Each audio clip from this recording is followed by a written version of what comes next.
avez entendu parler de l'Ayatollah Khomeini, l'idole vénérée par des millions de chiites. Et dans cette conférence, ayez le cœur bien accroché. Il y a des choses qui sont crues, parce qu'on a affaire à des choses que eux croient, ils les disent de façon très crue. L'Ayatollah Khomeini a dit, un homme, peut avoir le plaisir sexuel d'un enfant aussi jeune qu'un bébé. Cependant, il ne doit pas pénétrer, mais sodomiser l'enfant. Ensuite, il a dit, Khomeini, il est préférable pour une fille d'être mariée dans un tel temps quand elle commence sa première menstruation dans la maison de son mari plutôt que dans la maison de son père. Et ensuite, il ajoute, un tel père qui donne en mariage une fille si jeune aura une place permanente au paradis.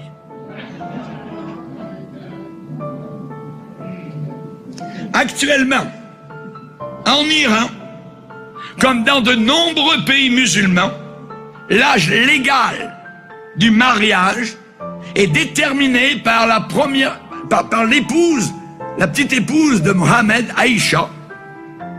Elle était mariée à Mohammed, elle avait 9 ans. Les musulmans occidentaux devraient prendre conscience de la nature violente, intolérante et barbare de l'idéologie islamique et non se laisser berner par la version édulcorée de l'islam qui est enseignée en Occident. Les islamistes attendent simplement une prise de pouvoir dans le monde entier, une prise de pouvoir, ce qui leur permettrait d'appliquer la loi islamique dans toute son horreur et d'enlever nos lois démocratiques. Qu'ils ouvrent les yeux sur la réalité de l'islam dans les pays musulmans où la charia n'apporte que la ruine, que les larmes et que le désespoir. On parle de l'islam comme religion. Un vrai chrétien, véritablement sauvé, dont les péchés ont été pardonnés, qui aime la Bible, qui est né de nouveau, ne voudra jamais participer dans une réunion de prière ou de rassemblement avec un musulman, un juif, un bouddhiste, un hindou, et ainsi de suite. Pourquoi? Parce qu'un vrai juif ne participe jamais dans une réunion de prière avec un chrétien ou un musulman. Et aujourd'hui, nous avons ce qu'on appelle l'écuménisme. Pour revenir à la pédophilie bénie d'Allah, regardez ces petites filles, voyez, 7 ans, 8 ans, c'est le jour de leur mariage. La pédophilie n'a pas été seulement pratiquée par Mohammed, mais elle est aussi mentionnée dans le Coran. Approuvée. Quand vous voyez les médias montrer des événements dans lesquels des hommes religieux de plusieurs croyances différentes s'unirent dans une démonstration œcuménique afin de dire des prières, il est certain que chacun de ces hommes compromet ce qu'il est supposé croire pour pouvoir participer à un rassemblement politique. Ma Bible me dit paix sur la terre parmi les hommes qu'il agrée. Pas n'importe où, parmi les hommes avec lesquels Dieu, le vrai Dieu, est d'accord.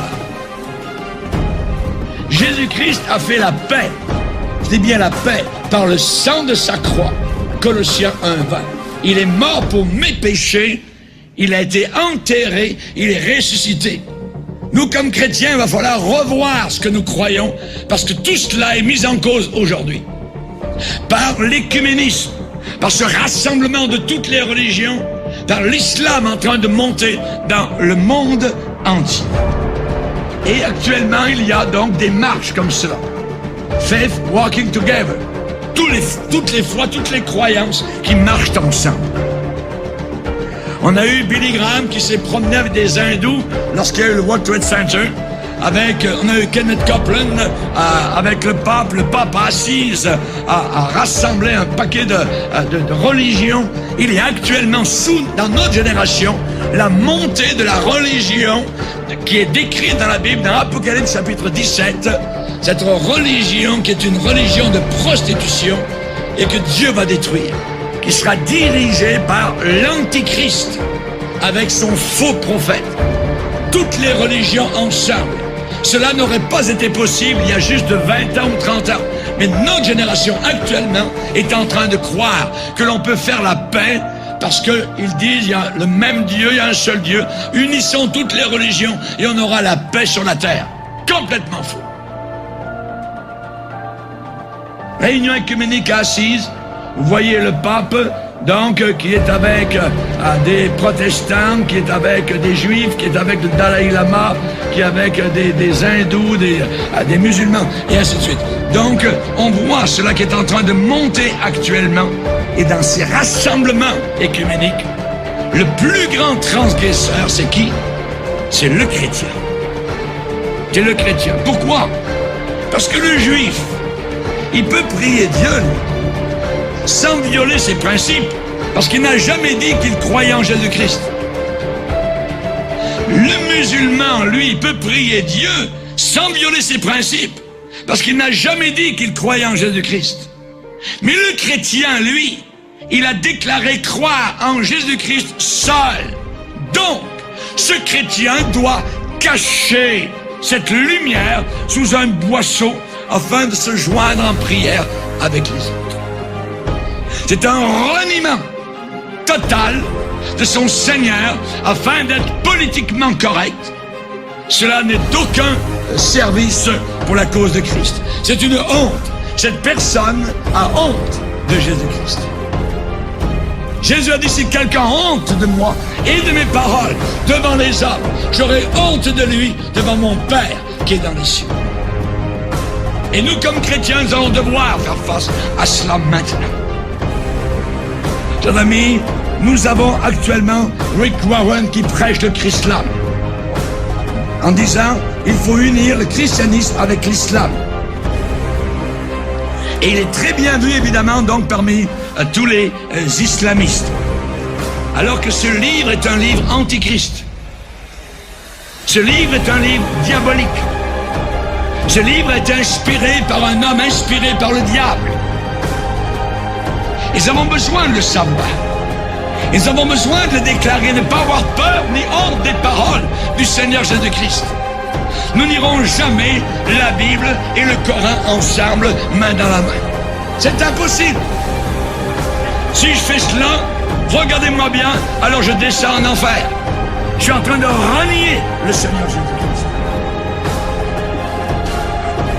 Jésus a dit, je vous ai dit que vous mourrez dans vos péchés, car si vous ne croyez pas ce que je suis, vous mourrez dans vos péchés.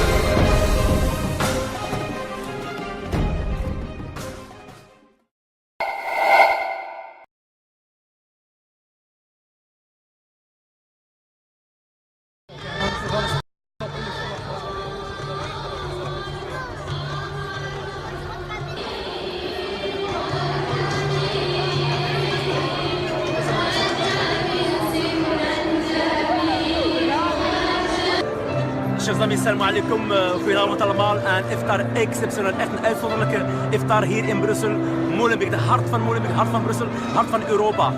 Schitterend, erg symbolisch. In een schitterend kerk, de islam, christenen, iedereen samen. Moslims, geen moslims, allemaal samen. Tout le monde ensemble, ici dans cette superbe église. Marhaba.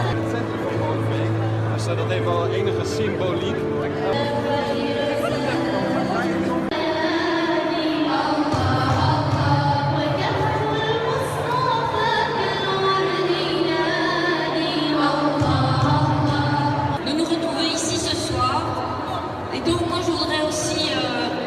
Remercier les organisateurs, les juifs de la cohésion sociale Sarah Turin et le groupe de travail pour le dialogue interculturel qui ont préparé cette soirée de rencontre, de convivialité, de respect et que ça se passe ici, dans l'église Saint-Jean-Baptiste, c'est tout un symbole.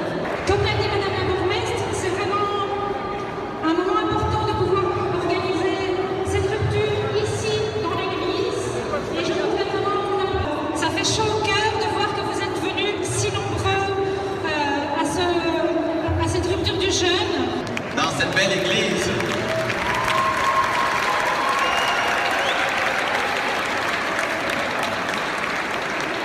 et c'est une grâce. J'ai dit, j'ouvre mes bras pour vous accueillir.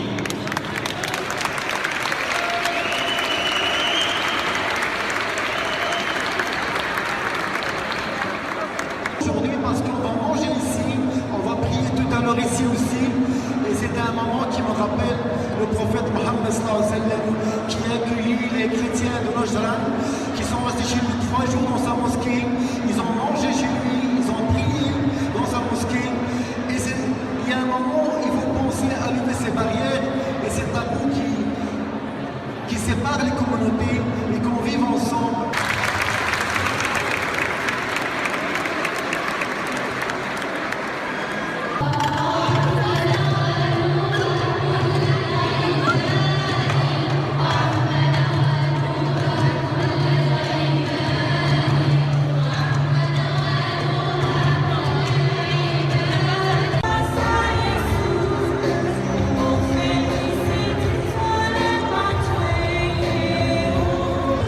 Chers amis, une soirée de partage, une soirée multi-interconfessionnelle extraordinaire. Je vous laisse avec cette belle musique. Bonne soirée.